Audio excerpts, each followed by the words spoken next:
The sickening tier of fabric echoed through Ridgemont Academy's marble hallway as Celeste Waverly's pencil skirt split from hem to hip, exposing her to 47 recording phones.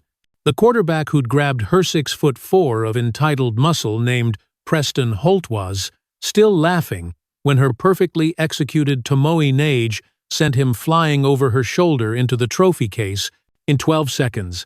3 varsity athletes would be unconscious on the floor, and the careful secret she'd kept for 15 days would explode across social media, changing everything at Cedar Falls' most prestigious private school.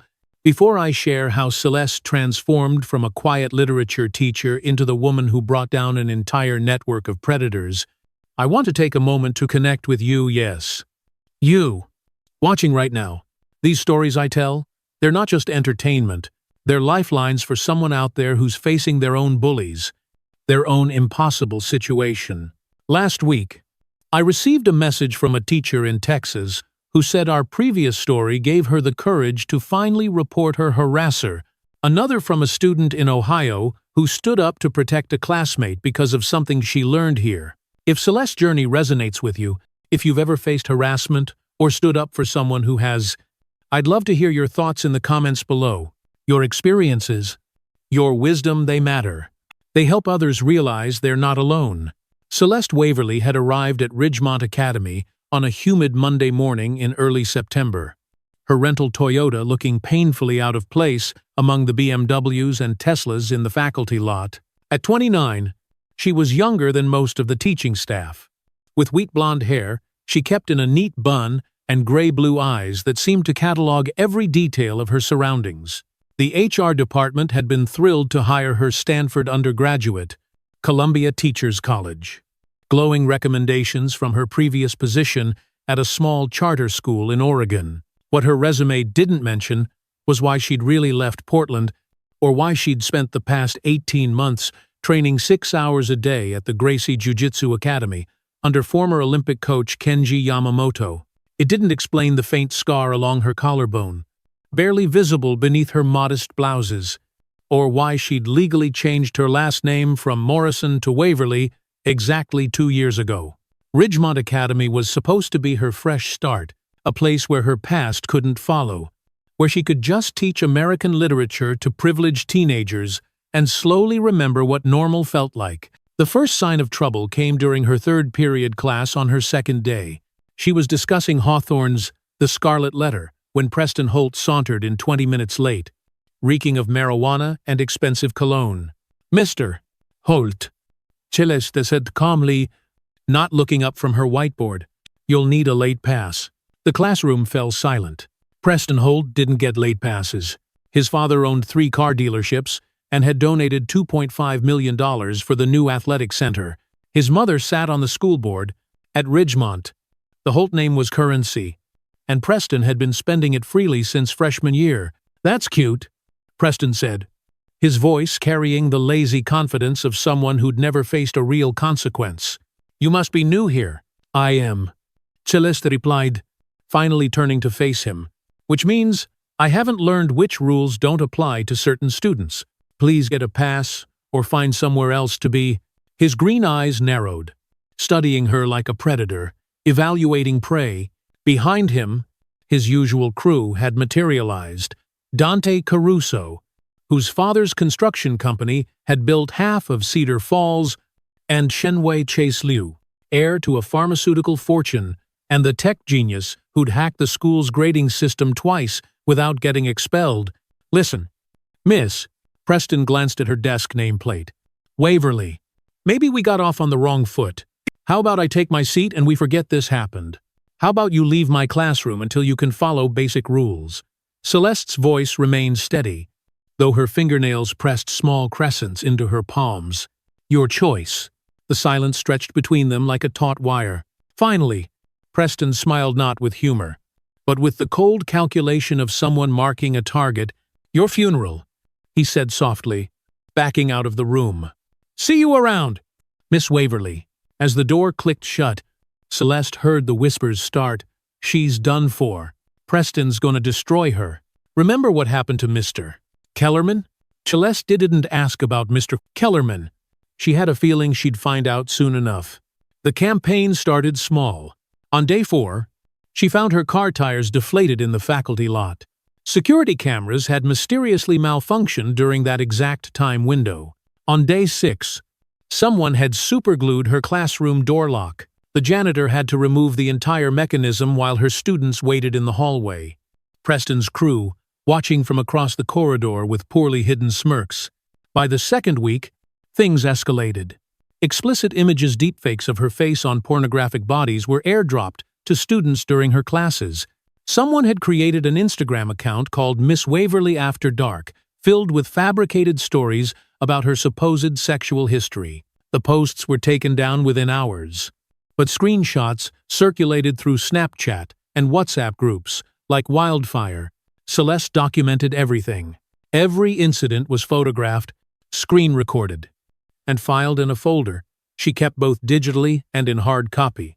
When she brought the evidence to Vice Principal Harrison, his response was predictably disappointing. "These boys," Harrison Sahil, rubbing his temples beneath his receding hairline, "they're just testing boundaries." Preston's had a rough year. His parents are going through a messy divorce. Maybe if you tried building rapport instead of antagonizing him? Antagonizing? Celeste kept her voice level, though her jaw tightened. "I asked him to follow the same rules as every other student at Ridgemont. We believe in personalized approaches to education," Harrison said, his tone suggesting this conversation was over. "Different students have different needs. Preston responds better to respect than authority. Respect is earned. Mr. Harrison, and it goes both ways." Harrison's expression hardened. "Miss Waverly, you're a provisional hire. Your contract comes up for review in 60 days. I'd suggest you focus on fitting into our community rather than trying to change it." The message was clear: conform or leave. But Celeste had tried conforming before. She'd tried being quiet, being accommodating, being the kind of woman who didn't make waves. It had nearly killed her. That night, she stood in her empty apartment, practicing forms in the darkness. Osotogari, Haraigoshi, Uchimata, each movement precise, controlled. A meditation in barely contained violence. Her body remembered what her mind tried to forget, that sometimes the only way out was through. Week 3 brought a new level of harassment. Preston had apparently grown tired of indirect attacks. He started showing up wherever Celeste was, always with plausible deniability. In the faculty lounge, reaching over her for coffee, his body pressing against hers just a second too long. In the parking lot, boxing her car in with his Range Rover so she had to ask him to move. In empty hallways, appearing around corners with his crew, forcing her to squeeze past them while they made comments just quiet enough to deny later. "Looking good today, Miss W," Chase would murmur, his phone always recording. "Love that skirt," Dante would add, eyes traveling slowly down her body. "Really shows off your teaching skills." Celeste endured it all with stoic professionalism, adding each incident to her growing file, but she also started preparing. She arrived early to scout the building, memorizing blind spots and camera locations. She wore flats instead of heels, kept her hair in styles that couldn't be grabbed easily, chose clothing that allowed for movement while maintaining professional appearance. She also noticed things about her harassers. Preston favored his right side, probably from an old football injury. Dante was muscle-bound but slow, all upper body strength with no flexibility. Chase kept his expensive phone in his left pocket and checked it obsessively, an addiction that could be exploited. On Thursday of week 3, Celeste overheard 2 freshman girls whispering in the bathroom, "Just stay away from the old science wing after school." One said, "That's where they do it." "Do what?" the other asked. "The hunting game, where they pick a female teacher and see how far they can push before she breaks. They keep score and everything." Mr. Kellerman reported it and got fired for budget reasons the next week. Celeste's blood ran cold. This wasn't just about hair, it was systematic, practiced, protected by money and institutional indifference. How many teachers had suffered in silence? How many had simply left rather than fight a battle they couldn't win? That afternoon, she made a decision. In her car, she placed 3 small cameras she'd purchased, with cash completely legal for personal property protection. She also started carrying her phone in a way that could capture audio at a moment's notice. If they wanted to play games, she'd make sure there was a record. Friday morning arrived with an electric tension in the air. Students whispered in clusters, phones out, glancing at Celeste with expressions ranging from pity to excitement. Something was planned. The hunting game was reaching its climax. During her free period, Celeste noticed the unusual emptiness of the old science wing. This section of Ridgemont was scheduled for renovation and classes relocated to the new building. The hallway was a perfect hunting ground, isolated with multiple blind corners and alcoves created by old equipment storage. She had two choices: avoid the area entirely or walk into whatever trap they'd set. The smart choice was obvious, but Celeste was tired of making the smart choice, tired of letting fear dictate her movements. She thought of all the teachers before her, all the ones who would come after if nothing changed. At 3:45 p.m., she walked deliberately toward the old science wing, messenger bag slung across her body, phone recording in her pocket. Her heartbeat was steady, controlled through breathing exercises that had become second nature. Behind her, she heard footsteps, multiple sets, trying to match her pace casually. The hallway stretched before her, afternoon sun slanting through tall windows, creating pools of light and shadow. She counted the alcove Essex on each side, perfect for ambush. The old chemistry lab doors stood open at the far end, her supposed destination for checking on equipment, as she'd mentioned loudly in the faculty room. "Miss Waverly!" Preston's voice rang out behind her, closer than expected. "Perfect timing. We need to talk about my grade." She turned slowly, unsurprised to find him flanked by Dante and Chase. What did surprise her were the dozen other students emerging from the alcoves, all with phones raised. This wasn't just the usual crew they'd recruited an audience. Office hours are Monday and Wednesday. Celeste sat calmly, continuing to back toward the wall so they couldn't surround her completely. "Schedule an appointment." "See, that's your problem." Preston advanced with predatory grace. "You think the rules apply to everyone equally, but that's not how the world works. Is it? Not how Ridgemont works? The world is changing." "Mr. Holt, maybe Ridgemont should too." He laughed, a sound devoid of humor. "Change? My family built this place. We own it, and that means we own everyone in it, including uptight little teachers who don't know their place." Celeste's hand moved to her messenger bag strap, a gesture that looked defensive, but actually improved her leverage position. "My place is educating students. All students. Equally. Your place?" Preston stepped closer, his 6'4" frame towering over her 5'6" height. "Is wherever we say it is?" That's when it happened. Fast, coordinated, practiced. Dante moved to her left, Chase to her right, while Preston lunged forward. His hands grabbed her messenger bag, yanking hard to pull her off balance. But Celeste had drilled this scenario 100 times. Instead of resisting, she went with the pull, using his momentum against him. What Preston didn't expect was for her to step into him rather than away. Her hands found his lapels as her right foot swept behind his ankly textbook Diashi Barai. 220 pounds of quarterback hit the floor with a thunderous crash, but they'd planned for resistance. As Preston fell, Dante grabbed for her arms while Chase circled behind. That's when the messenger bag strap tore, and in the struggle, Dante's meaty fist caught her skirt. The fabric, already straining from her defensive stance, ripped dramatically from hem to hip. The sound seemed to echo in the suddenly silent hallway. For a heartbeat, everyone froze, Celeste standing exposed in her torn skirt. The three boys in various positions of attack, the crowd of students capturing every angle. Then Celeste Waverly did something none of them expected. She smiled. "Gentlemen," she said, her voice carrying clearly for all the recording phones, "you just committed assault and sexual battery on camera. Multiple cameras." But more importantly, she dropped into a perfect judo stance. Weight balanced. Hands ready. "You just gave me legal justification for self-defense." Preston was scrambling to his feet, rage replacing shock on his face. "You crazy bitch! You attacked me. Everyone saw it. Everyone saw you grab me first. Celeste countered. They saw Mr. Caruso tear my clothing. They saw 3 male students physically assault a female teacher, and now they're about to see what 8 years of competitive judo looks like when someone has to defend herself. Get her, Preston snarled.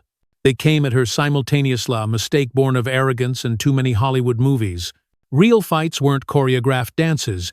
They were brutal, efficient, and over quickly. When one person actually knew what they were doing, Dante reached her first. Grabbing for her throat with both hands, Celeste pivoted, using his momentum to execute a perfect SEOI nage. 260 pounds of muscle flew over her shoulder, crashing into a bank of lockers with a sound like thunder. Chase, seeing his friend airborne, tried to retreat, but his phone addiction betrayed him. As he reached instinctively to protect his device, Celeste swept his legs with a ko-uchi-gari. He hit the floor hard, phone skittering across the linoleum. Preston, former quarterback, prided himself on his tackling ability. He came in low and fast, textbook football form. But judo was designed to counter exactly this kind of attack. Celeste sprawled, caught his shoulders, and redirected his momentum straight into the wall with a modified ukiwaza. The impact left him dazed on the ground. The entire exchange had taken less than 15 seconds. Celeste stood in the center of the hallway, torn skirt fluttering, breathing barely elevated. Around hair. 3 of Ridgemont's most privileged students groaned on the floor. The watching crowd was absolutely silent. Phones still recording, capturing the impossible scene. Is everyone all right? Celeste asked with professional concern. Though she didn't move to help any of them up. I think we should get the nurse. And security. And possibly the police, given the assault that just occurred. You're done! Preston gasped from the floor, blood dripping from his nose. My father will destroy you. You'll never teach again. Maybe. Celeste agreed calmly. But it won't change what just happened. What everyone recorded, 3 male students attacking a female teacher, tearing her clothes in what any court would recognize as sexual assault, and that teacher defending herself with appropriate force. She looked directly at the nearest phone camera. I want to be very clear for all recordings. I am Celeste Waverly, literature teacher at Ridgemont Academy. These 3 students, Preston Holt, Dante Caruso, and Chenwe Luhave, been harassing me for 3 weeks. Today, they physically assaulted me in front of witnesses. I defended myself using judo techniques I learned after being attacked at my previous school. Everything I did was legal self-defense. I have extensive documentation of their harassment campaign, and I will be pressing charges. She's lying! Chase had found his voice, though he remained on the floor. We were just talking to her. While recording, with a dozen of your friends hiding in alcoves, Celeste pulled out her own phone, showing it was still recording. I'm sure the police will find the group chat where you planned this very interesting. Digital forensics are quite advanced these days. The sound of running feet announced the arrival of security, followed closely by Vice Principal Harrison. His face went through a spectacular range of colors as he processed the scene 3-star students on the ground, Celeste standing victorious, despite her torn clothing, and dozens of phones capturing everything. What in God's name, he began. Mr. Harrison, Celeste interrupted smoothly. These 3 students physically assaulted me. I defended myself. I'll need to file a police report. And I'll need all security footage from this hallway preserved as evidence. I'm sure you'll want to follow proper procedures to protect the school from liability. Now hold on. Harrison blustered. Let's not be hasty. I'm sure this is all a misunderstanding. A misunderstanding? Celeste's voice could have frozen helium. They tore my skirt off. Mr. Harrison, in front of witnesses, that's sexual assault. Or are you suggesting that's acceptable behavior at Ridgemont? The crowd of students began murmuring, phones shifting between the scene and Harrison's increasingly uncomfortable expression. Someone whispered, "This is going viral already." Of course not. Harrison backpedaled quickly. Security. Please escort these young men to the nurse's office. Miss Waverly, perhaps you'd like to address your attire before we continue this discussion? I'll address my attire after I've filed a police report. Celeste replied, I want this evidence preserved exactly as it is, and I'll need a female security officer to escort me. Given what just happened, as security helped the groaning boys to their feet, Preston made one last attempt at control. This isn't over. He hissed, You have no idea who you're messing with. Celeste met his gaze steadily. Neither do you. Mr. Holt. But you're about to find out. The hallway erupted as students scattered, racing to upload their videos, to spread the word about what they'd witnessed. Within minutes, Ridgemont assault was trending on local social media. The carefully maintained image of Cedar Falls' most exclusive private school was about to shatter as Celeste waited for the police to arrive. Surrounded by shell-shocked administrators and buzzing students, she thought about Mr. Kellerman and all the teachers who'd been forced out before her. She thought about the freshman girls whispering warnings in bathrooms. The culture of fear that let predators flourish with impunity. The war for Ridgemont Academy had just begun, and Celeste Waverly had fired the first shot. But as she stood in that hallway with her torn skirt and steady hands, she knew the real battle wasn't about Harriet, was about every student who deserved to learn without fear. Every teacher who deserved to work without harassment. The hunting game was over. The revolution had begun. And somewhere in Oregon, in a police evidence locker, a similar torn skirt from 2 years ago would finally make sense as part of a much larger pattern known that Celeste Morrison, now Waverly, had decided to end once and for all. The police arrived 17 minutes later, 2 officers, whose body language shifted noticeably when they recognized Preston Holt slumped against the lockers. Officer Janet Ramirez, a 15-year veteran with sharp brown eyes, took in the scene methodically, while her younger partner, Officer Tim Bradley, began corralling witnesses. Ma'am, I'm Officer Ramirez. Are you injured? She addressed Celeste first. Professional protocol overriding any assumptions about who the real victim might be. Some bruising, torn clothing from the assault. But I'm otherwise fine. Celeste replied calmly. These 3 students attacked me. I defended myself. Everything was recorded by multiple witnesses. She's lying! Preston burst out, his father's entitlement bleeding through despite his bloodied nose. She attacked us. She's crazy. She knows martial arts and just went psycho on us. Ramirez's eyebrow raised slightly. So you're saying a female teacher half your size attacked 3 male athletes unprovoked? In a deserted hallway where a dozen of your friends just happened to be hiding with cameras? The crowd of students, now swollen to nearly 50, began pulling out phones to show their videos.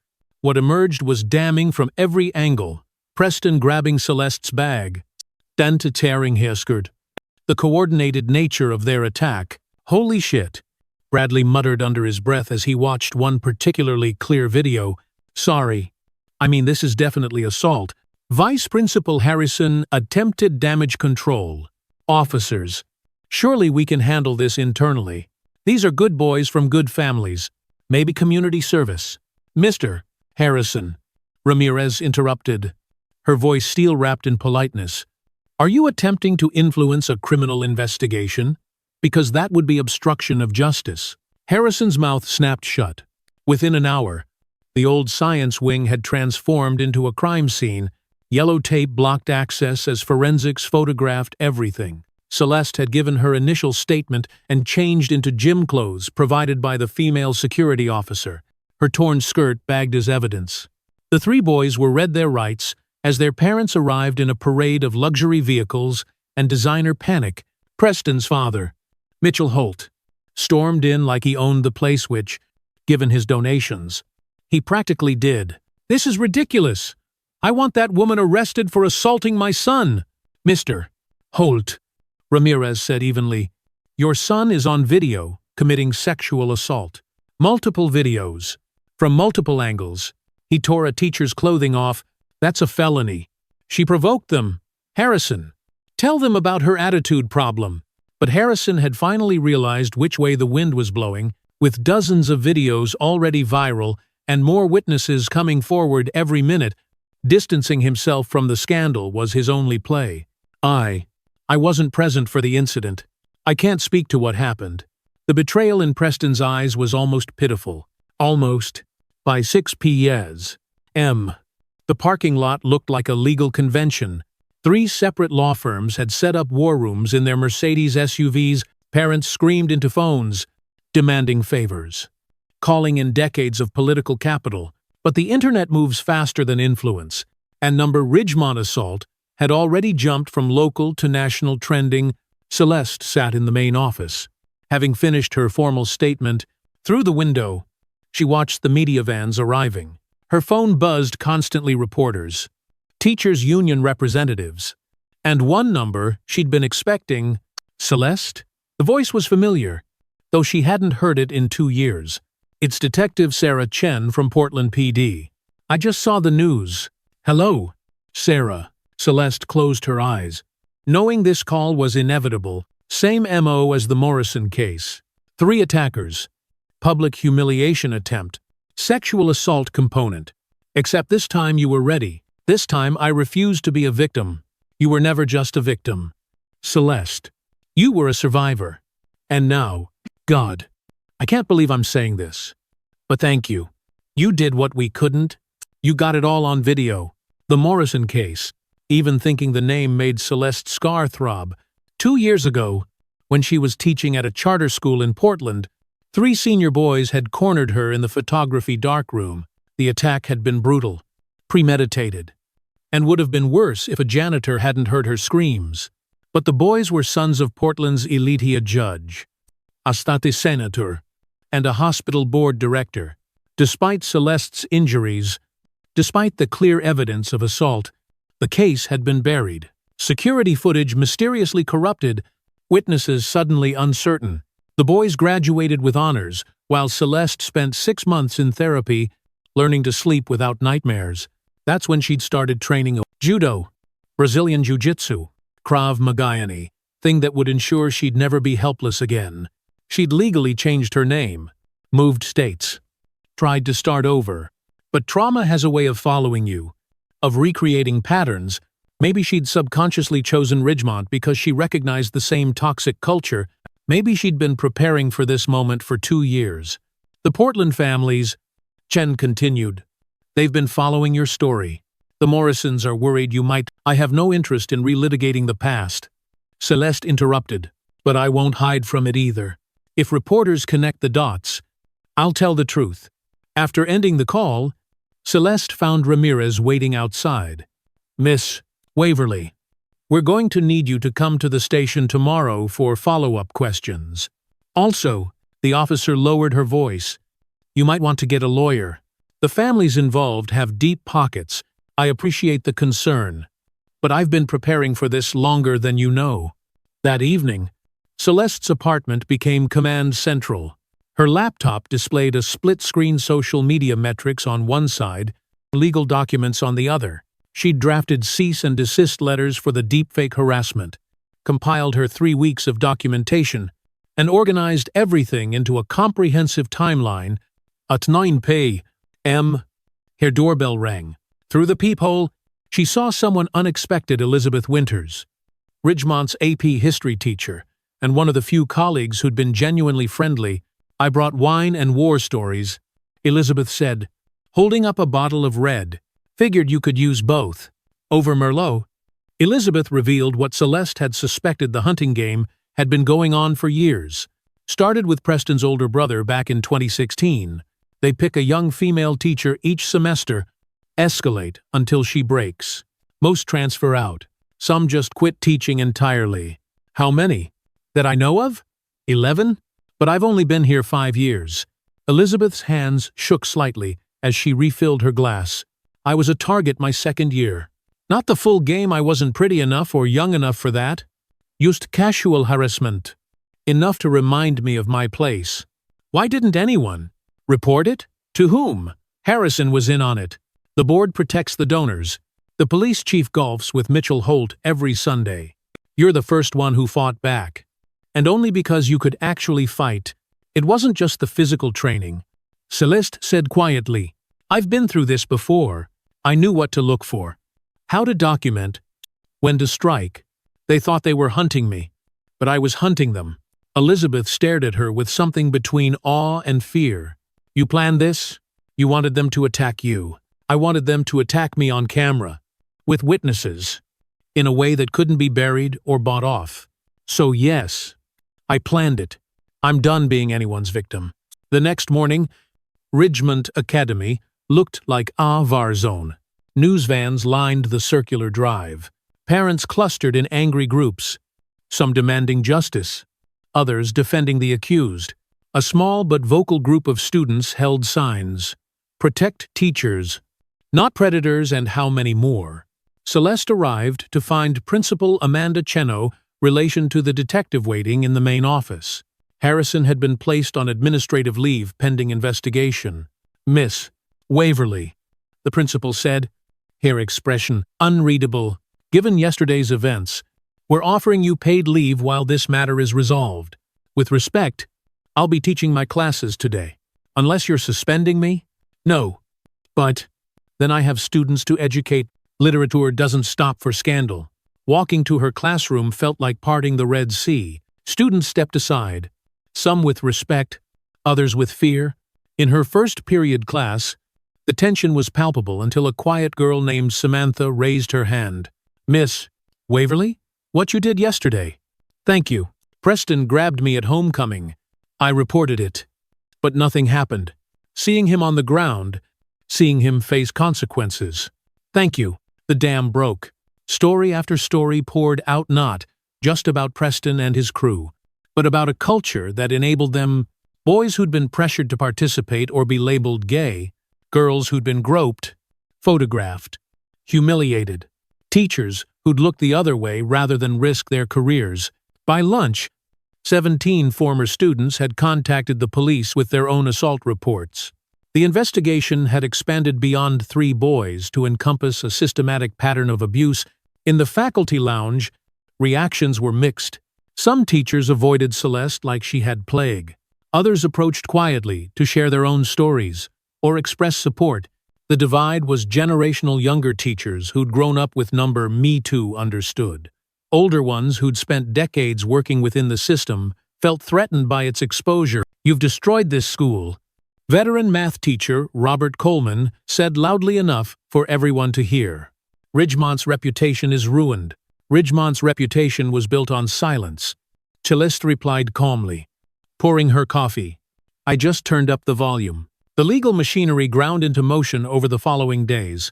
The 3 boys were formally charged with assault, battery, and sexual battery. Their lawyers filed countersuits claiming excessive force, emotional distress, and defamation. The school board called emergency session after emergency session, trying to contain the hemorrhaging donations and enrollment inquiries, but the videos made everything clear. Frame-by-frame analysis showed Celeste's restraint. She'd used exactly enough force to neutralize the threat. No more. Judo experts testified that her techniques were defensive, designed to protect rather than punish.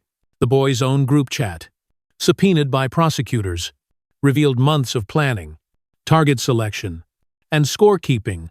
The smoking gun came from Chase's cloud backup. In trying to delete evidence, he'd forgotten about automatic uploads. Screenshots showed a spreadsheet titled Hunt Club 2019-2023 with names of targeted teachers, scores for various acts of harassment, and a point system that treated sexual assault like a game. Celeste's name had been added with the note, Uptight bitch needs breaking. 500 points for skirt, 1,000 for full nude. The document also revealed complicity at the highest levels. Messages between Preston and his father discussed handling teachers who didn't know their place. Harrison's school email appeared in threads about making problems disappear. Cedar Falls imploded. The scandal dominated local news for weeks. Ridgemont's board faced a cascade of lawsuits from former teachers and students. Harvard and Yale quietly rescinded early admissions offers for Preston and Dante. Chase's MIT acceptance evaporated. Their families' businesses faced boycotts. Mitchell Holt stepped down from 3 corporate boards as shareholders distanced themselves from the scandal. Celeste became a reluctant symbol. Interview requests poured in from major networks. Publishers wanted her story. Advocacy groups invited her to speak. She declined almost all of them, focusing instead on her students and the legal proceedings. The trial was set for spring, but plea deals came quickly. Faced with overwhelming evidence and the prospect of adult prosecution, all three boys pled guilty to reduced charges. Preston got 18 months in juvenile detention, plus 3 years probation. Dante and Chase received 12 months each, plus mandatory counseling. All three were required to register as sex offenders. More importantly, the systemic investigation led to sweeping changes. Harrison was fired and charged with failure to report child abuse. 3 board members resigned in disgrace. New policies mandated external reporting systems for harassment, regular training on appropriate conduct, and zero tolerance for retaliation. On a rainy Thursday in December, Celeste found Detective Chen from Portland waiting after school. "The Morrison boys," Chen said without preamble, "they've been following your case. Their lawyers reached out. They want to reopen settlement negotiations. Seeing you take down the Ridgemont crew scared them. They know if you come back to testify, I'm not interested in their money. What about justice? We could retry the case with you as a stronger witness. You're not the scared girl they painted you as anymore." Celeste considered this. "Send me the files. I'll think about it." That night, she sat in her apartment, surrounded by legal documents from 2 states, 2 lives, 2 versions of herself. The Portland attack had broken Celeste Morrison, sent her running to become Celeste Waverly, but Ridgemont had transformed her again from victim to survivor to warrior. Her phone rang. Elizabeth Winter's name appeared on the screen. "Turn on Channel 6, Elizabeth said breathlessly. The breaking news banner read, "Ridgemont scandal expands. FBI, investigating interstate sex trafficking ring." The report detailed how the Hunt Club spreadsheet had revealed connections to similar games at elite private schools across the country.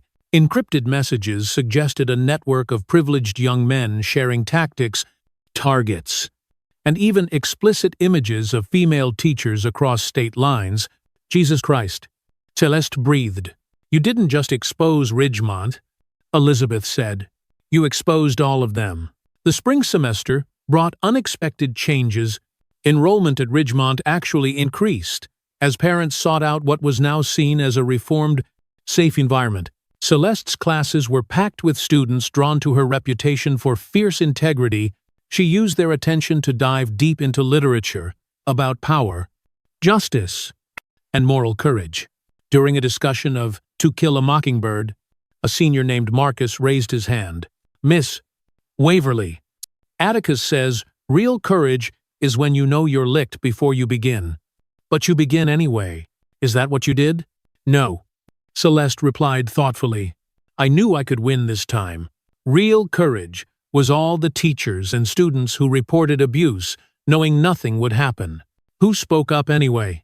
Who refused to be silent even when silence was safer? But you showed us it was possible to win," Samantha added. "That's what changed everything." The trials concluded by summer. 37 young men across 8 states faced charges. The FBI uncovered a sophisticated network that had operated for over a decade.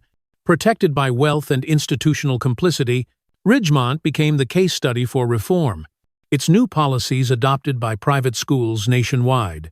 Celeste testified in several trials, her calm demeanor and meticulous documentation making her a devastating witness. When asked why she'd taken such risks, her answer was always the same: because someone had to be the last victim. On the final day of school, Celeste packed up her classroom. She'd accepted a position at Columbia Teachers College, training the next generation of educators in both pedagogy and self-protection. As she boxed up books, she found a note slipped under her door. "Miss W., thank you for showing me that strength isn't about hurting others, it's about protecting them.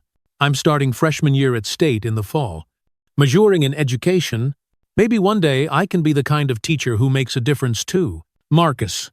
That evening, Celeste stood in the empty hallway where everything had changed. The old science wing was being renovated over summer, transformed into a wellness center with mandatory programs on consent, respect, and healthy relationships. A plaque would commemorate the Ridgemont reform. Though Celeste had declined to have her name included, Her phone buzzed with a message from Detective Chen. Portland boys took the plea deal. 15 years plus, lifetime registration. You did it. Celeste. Both times. Celeste smiled, touching the scar on her collarbone no longer, a reminder of weakness but of survival. She thought of all the teachers who'd been driven out, all the students who'd been silenced, all the institutions that had chosen reputation over righteousness. The hunting game was over, but the real work was just beginning. Changing culture took more than viral videos and courtroom victories. It took daily courage, constant vigilance, and the willingness to stand up again and again until standing up became normal. As she walked out of Ridgemont for the last time, Celeste passed a group of incoming freshmen touring with their parents. One mother stopped her. "Excuse me, are you Miss Waverly? The teacher who—" "I'm just a teacher," Celeste interrupted gently. "But if your daughter comes here, she'll be safe. We made sure of that." The woman's eyes filled with tears. "Thank you. My older daughter, she wasn't so lucky at her school. No one believed her. We believe them now," Celeste said firmly. "All of them." Walking to her car, Celeste felt the weight of the past 2 years lifted. She'd entered Ridgemont Academy seeking a fresh start and found instead a final battle. But sometimes the only way to heal from trauma is to prevent it from happening to others. Her phone rang. Another reporter. Another interview request. This time, she answered, "Yes, this is Celeste Waverly, or Celeste Morrison. Both, actually, and yes, I'll tell you the whole story, because silence is what let them win for so long. And I'm done being silent." The revolution that started with a torn skirt in a deserted hallway had spread across the nation, and Celeste Waverly, teacher turned warrior, turned symbol, drove into her future, knowing that sometimes the best lesson you can teach is how to fight back. In her rearview mirror, Ridgemont Academy stood transformed, no longer a hunting ground, but a place of learning, of safety, of justice finally served. The game was over. The education had just begun. The auditorium at Columbia Teachers College buzzed with nervous energy as 200 future educators waited for the keynote speaker. When Celeste Waverly walked onto the stage, the room fell silent, not from fear, but from respect. "Good morning," she began, her voice carrying the same calm authority that had once faced down predators in a high school hallway. "I'm here to talk about the most important lesson you'll never find in your pedagogy textbooks: how to protect yourself and your students when the system fails." She clicked to her first slidea photo of Ridgemont Academy's old science wing. Several audience members who'd followed the case inhaled sharply. 2 years ago, I was sexually assaulted in this hallway. What made headlines was that I fought back with Judo. What didn't make headlines were the 43 other victims who came forward after, some dating back 15 years. Or the 17 teachers who'd been driven from the profession by coordinated harassment campaigns. The next slide showed statistics that made the room collectively flinch. 78% of female teachers report experiencing some form of sexual harassment. Less than 12% reported officially. Want to guess why? A young woman in the front row raised her hand tentatively. "Because nothing happens? Because something does happen," Celeste corrected. "To them, they get labeled as troublemakers. Their contracts don't get renewed. They get mysteriously bad evaluations. The system protects itself, not its teachers." She moved through slides, showing the nationwide impact of the Ridgemont scandal. The Hunt Club network had operated in 12 states, involving over 200 perpetrators from elite families. The FBI investigation had led to the largest prosecution of institutional sexual abuse in educational history. "But I'm not here to relive trauma," Celeste said, her tone shifting. "I'm here to arm you with knowledge. First, document everything. Every inappropriate comment, every accidental touch, every administrative dismissal of your concerns. Keep copies in multiple locations: cloud storage, external drives, paper records. Evidence is your armor." She detailed practical strategies: arriving early to avoid empty hallways, positioning classroom furniture to prevent cornering, using reflection in windows to watch behind you, keeping doors open during one-on-one meetings. And yes, learning basic self-defense. But the most important skill, Celeste emphasized, is recognizing that you're not alone. The silence that protects predators is what we must break first. During the Q&A, a male student asked uncomfortably, "What about us? Male teachers who want to help but don't know how." Celeste smiled a real smile, warm and encouraging. "You're already helping by asking. Be the colleague who speaks up when you hear inappropriate comments. Be the witness who doesn't conveniently forget what you saw. Be the teacher who models respectful behavior so consistently that harassment becomes culturally impossible in your presence." After her talk, a line of students waited to speak with her privately. One young woman hung back until the others had left. "Miss Waverly," she said quietly, "I was a student at Ridgemont. Not during your time 5 years before. I was one of Preston's brother's victims. I never reported it because I knew nothing would happen. But after seeing what you did," she pulled out an acceptance letter, "I'm starting law school next fall. Prosecutorial track. Because of you." Celeste felt tears prick her eyes, the good kind, the healing kind. "What's your name?" "Rebecca Chen." No relation to the detective, just cosmic coincidence. The girl-woman now smiled shakily. "I want to be the prosecutor who makes sure people like the Holts can't buy their way out of consequences." As Celeste left Columbia that afternoon, her phone rang with a familiar Portland number. "Celeste, it's Sarah Chen. I wanted you to know, the Morrison boys violated their plea agreement. They were caught discussing plans to target female professors at their universities. With your testimony from the Ridgemont trial on record, establishing pattern behavior, we've got them on conspiracy charges. They're looking at real time now, 20 to 25. Celeste closed her eyes, feeling a chapter finally close. Good. There's more. The Portland School Board voted to implement the Waverly Protocol. Your documentation and reporting system is now mandatory training for all teachers in the district. We're calling it that because, well, you earned it. That evening, Celeste returned to her apartment to find a package waiting. Inside was a simple wooden plaque and a letter from the Ridgemont Alumni Association. In recognition of extraordinary courage in the face of institutional failure and for transforming personal trauma into systemic change, we present the first annual Waverly Award for Educational Integrity. This award will be given yearly to educators who exemplify the principle that teaching isn't just about knowledge, it's about creating safe spaces for all to learn. Celeste set the plaque on her bookshelf. Next to a photo Elizabeth Winters had sent the old science wing, now transformed into the Resilience Center, where students learned not just self-defense but self-worth, not just compliance but courage.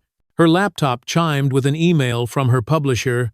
Her book, The Last Hunt, A Teacher's Guide to Surviving Institutional Predators, had hit #1 on the New York Times bestseller list. All proceeds were being donated to a legal fund for teachers facing harassment. As night fell over New York, Celeste stood at her window, city lights stretching endlessly before her. Somewhere out there, in schools across the country, teachers were walking to their cars without fear. Students were reporting harassment, knowing they'd be believed. Administrators were choosing protection over profit. The hunting game was over. The teaching had truly begun, and Celeste Waverly, survivor, warrior. Educators smiled at her reflection in the window. The scar on her collarbone was barely visible now, faded like the fear that had once defined her. She'd won.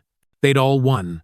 One torn skirt, one moment of courage, one teacher who refused to be silent had changed everything. The revolution was complete. The education was eternal.